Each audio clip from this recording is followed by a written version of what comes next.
জন্য বলছি যে মানবতার ফেরিওয়ালা। এটা আমি এমন কাউকে বলছি না যারা হচ্ছে বিভিন্ন কন্টেন্ট তৈরি করে মানুষের উপকার করছে, সেগুলোর নিয়ে আমি বলছি না। আমি যে সেকশন নিয়ে বলছি সেটা হচ্ছে যে কিছু টাকা পয়সাওয়ালা মানুষ মানবিকতা দেখাতে চেয়ে লোক দেখানো জিনিসটা বেশি দেখে ফেলে।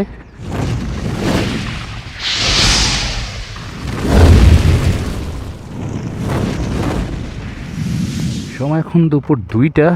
আবার আমি রওনা দিলাম। এটা হচ্ছে রাজশাহী কোর্ট এরিয়া। এই যে আইটি পার্কের এরিয়া শুরু হয়েছে এখান থেকে। এখানে একটা বাঁধ আছে নদীর, সে বাঁধটা দেখব, নদীর কী অবস্থা সেটা দেখব।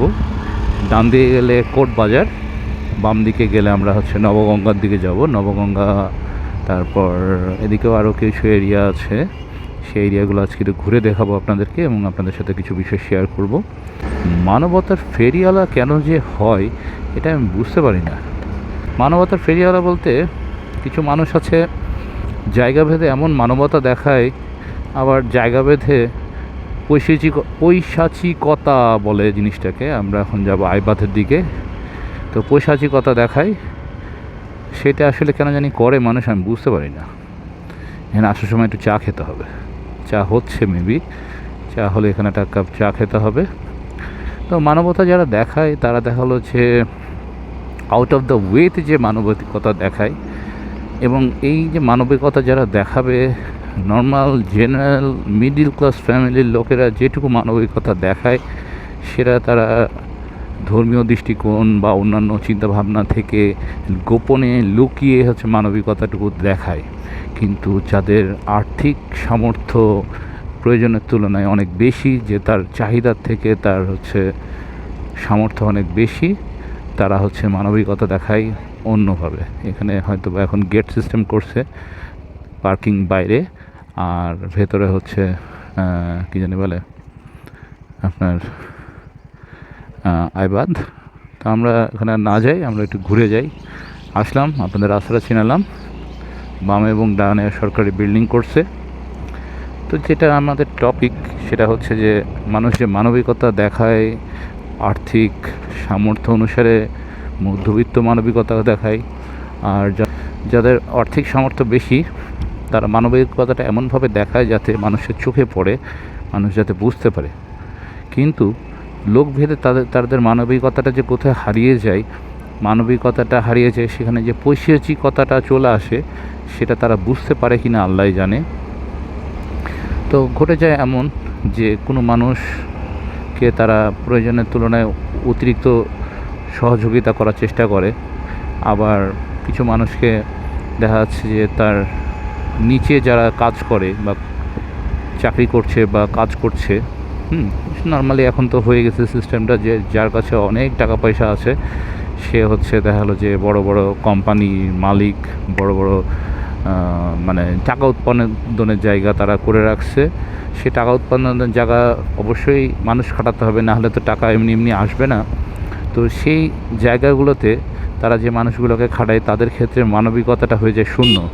কেউ যদি বলে যে আমার জীবন মরণ সমস্যা, আমি যদি এই অপারেশন বা এই ছুটিটা বা এই জিনিসটা আমি না নিই তাহলে আমার হচ্ছে জীবন মরণের একটা সমস্যা হবে, সেইটা ক্ষেত্রে তারা তখন বলে, তারা বিভিন্ন কজ দেখিয়ে তাদেরকে সেই ছুটিটা, প্রাপ্য ছুটিটা দেয় না, বা যে প্রয়োজন যেটুকু সেটুকুর চাহিদা যেটুকু সেই চাহিদাটুকু অনুসারে মানে আর্থিক সুবিধা দেওয়া বা যেটাই হোক সেটা দিতে চায় না। তো এই জন্য জিনিসটা বলছি, আমরা বামে যাওয়ার চেষ্টা করব। বামে গেলে হচ্ছে নবগঙ্গা পাবো, ডানে গেলে কাশিয়াডাঙ্গার দিকে আবার বের হয়ে যাবে রাস্তাটা। আমি রাস্তাটা অনেক দিন পর আসছি তাই ভুলে গেছিলাম, তো একটু এদিকটা ঘুরে আসি, আশা করি কোনো বিপদে পড়বো না। তো যেটা হচ্ছে বিষয় যে আউট অফ দ্য ওয়েতে যাদের যে হেল্প করে দেখালো যে তাদের প্রয়োজনই নাই সেই হেল্পটুকু নেওয়ার, বা তারা হচ্ছে ওই হেল্প নেওয়ার জন্যই রূপ ধারণ করে রাখে। যেমন অনেকে আছে বিভিন্ন কথা বলে যে আমার এই সমস্যা, আমার সেই সমস্যা, আমাদের পারিবারিক সমস্যা, এই সেই বলে সে ধার কর্জ নেয়, সে ধার কর্জ তারা দেয়। হ্যাঁ, কিন্তু দেখা যাচ্ছে আবার যাদের আসলেই সমস্যা, তারা যদি অল্প কিছু টাকা ধার চায় বা অল্প কিছু দিনের জন্য ছুটি চায়, তখন কিন্তু তাদের সে মানবিকতাটা হারিয়ে যায়। তো এই জন্য বলছি যে মানবতার ফেরিওয়ালা। এটা আমি এমন কাউকে বলছি না যারা হচ্ছে বিভিন্ন কন্টেন্ট তৈরি করে মানুষের উপকার করছে, সেগুলোর নিয়ে আমি বলছি না।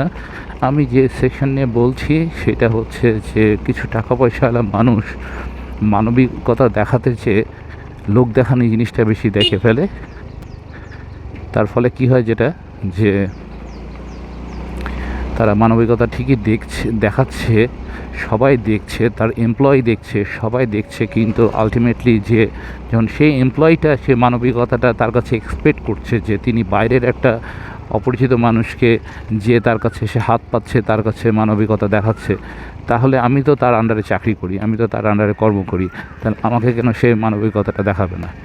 এইটাতেই তারা ধরা খেয়ে যায়। কি বলতে কি, যে দেখা গেলো যে সে যে লোকটা মানবতা ফেরিওয়ালা হয়ে বিভিন্ন মানুষকে উপকার করে বেড়াচ্ছে, সেই লোকটাই মানবতার ফেরিওয়ালাদের কাছে যে যখন তাদের এমপ্লয়ি বা তাদের অধস্তন কর্মকর্তারা যখন তাদের প্রয়োজন ভেদে যখন মানবিকতার আশা করে, তখন দেখে যে তার মতো হিংস্র বা হচ্ছে কি বলবো, যে হিংস্র এই কারণে বলছি যে তার মানবিকতাটা তখন হারিয়ে যে তার হচ্ছে হিংস্রতা প্রকাশ পায়, যে না এটা হবে না, না এটা দেওয়া যাবে না, না এটা আপনার জন্য আমি দিব না। কিন্তু সে এমপ্লয়িটা তখন অবাক হয়ে যায় যে আমার আমার মাধ্যমেই তিনি মানবিক কাজ করে বেড়াচ্ছেন। মানে দেখা হলো যে তিনি তো এমপ্লয়ি রাখছেন মানবিকতার প্রকাশ করে বেড়ানোর সময় জন্য কী হয়, এমপ্লয়ের হাত দিয়েও কিন্তু অনেক সময় তিনি টাকা ট্রান্সফার বা জিনিসপত্র করে দেওয়া এমপ্লয়ের মাধ্যম দিয়েও করে। কিন্তু পরবর্তীতে এমপ্লয়ের যখন একটা মানবিক প্রয়োজন পড়ে, মানে মানবিক বিপর্যয় যেটাকে বলে, মানবিক বিপর্যয় যখন পড়ে এমপ্লয়িটা, তখন যখন সে সহযোগিতা চায় সে মানবতার ফেরিওয়ালার কাছে, তার বসের কাছে, তখন সে হয়ে যায় কি, সে তখন তার আসল রূপটা প্রকাশ পায়, যে না তাকে ছুটি দেওয়া যাবে না, না তাকে কোনো ধরনের কী জানি বলে আর্থিক সহায়তা দেওয়া যাবে না। সেখানে সে কারণটা দেখায় যে এই মানুষটা আমার আন্ডারে এমপ্লয়ি হিসেবে আছে, আমি যদি এখন একে ছাড় দিই বা এখন আমি যদি একে হচ্ছে এই সুযোগটা দিই, তাহলে কী হবে, যে সে খারাপ হয়ে যাবে, সে নষ্ট হয়ে যাবে। এটা কেন বাবা? এটা কি তোমার মানবিকতা? কি তোমার খালি ওই প্রচারের জন্য, পপুলারিটির জন্য? তাহলে আসো আমার মতো বটো ব্লগিং করো বা ভিডিও করে বেড়াও রাস্তা বা হচ্ছে কোথাও খাওয়ার দোকানে, রেস্টুরেন্টে, বা তুমি টয়লেট করছো না খাওয়া দাওয়া করছো, এই নিয়ে ভিডিও করো। এগুলোতেও কিন্তু প্রচুর পপুলারিটি পাওয়া যায়। এমনকি হচ্ছে মানে হুজুরদের ব্যাখ্যাতে যেটা এসেছে শেষ জামানায়, মানে কিয়ামতের আগে যেটা হবে যে নারীরা কাপড় পরেও উলঙ্গ থাকবে। রিসেন্ট একটা মোটরসাইকেলের লঞ্চ ইভেন্টের ভিডিও আপনারা বাংলাদেশের প্রায় 90% মানুষই দেখে ফেলেছেন, না দেখতে চাইলেও দেখে ফেলেছেন, কারণ ওটা নিয়ে অনেক কন্ট্রোভার্সি হয়েছে।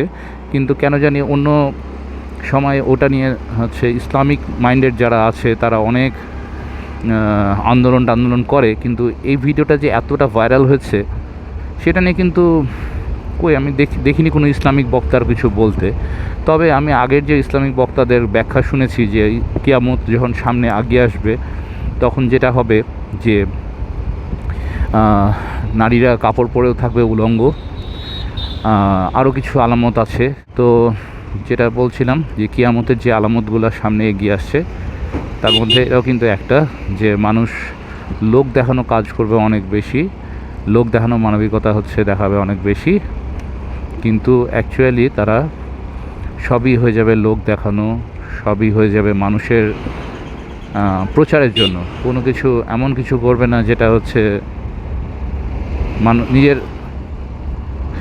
নিজের কি বলবে আমলনামা একটু ভালো করার জন্য, এরকম কিছু একটা হবে না। তার সব কিছু হয়ে যাবে যে লোক দেখানোর বিষয়গুলো চলে আসবে সামনে। আজকের ভিডিওটা এই পর্যন্তই। ভিডিওর কোথাও যদি কিছু ভালো লেগে থাকে, মানবতার ফেরিওয়ালা নিয়ে আজকে আলোচনা করলাম। মানবতার ফেরিওয়ালা বলতে যে আমি নির্দিষ্ট কিছু মানুষের কথা বলেছি, সবাই আবার এটাতে রেগে যে কমেন্টে চিল্লাপাল্লা শুরু করেন না। কমেন্টে চিল্লাপাল্লা করলে আমার ভিডিও রিচ বাড়বে, তাছাড়া কিছু হবে না। আমি রাগও করব না, মন খারাপ করব না। তো যাই হোক, আজকের ভিডিওর কোথাও যদি কিছু ভালো লেগে থাকে অবশ্যই একটা লাইক দিবেন, চ্যানেলে নতুন হলে সাবস্ক্রাইব করবেন। আর যদি মনে হয় যে আমাদের এই চ্যানেলটা আরও গ্রো করা উচিত, আমাদের ফ্যামিলিতে আরও মেম্বার বাড়া উচিত, তাহলে অবশ্যই 5 জনের মধ্যে শেয়ার করে দিবেন। তো নেক্সট ভিডিও না আসা পর্যন্ত আমরা সবাই থাকবো ভালো, আমরা থাকবো সুস্থ। সবাইকে আল্লাহ হাফেজ।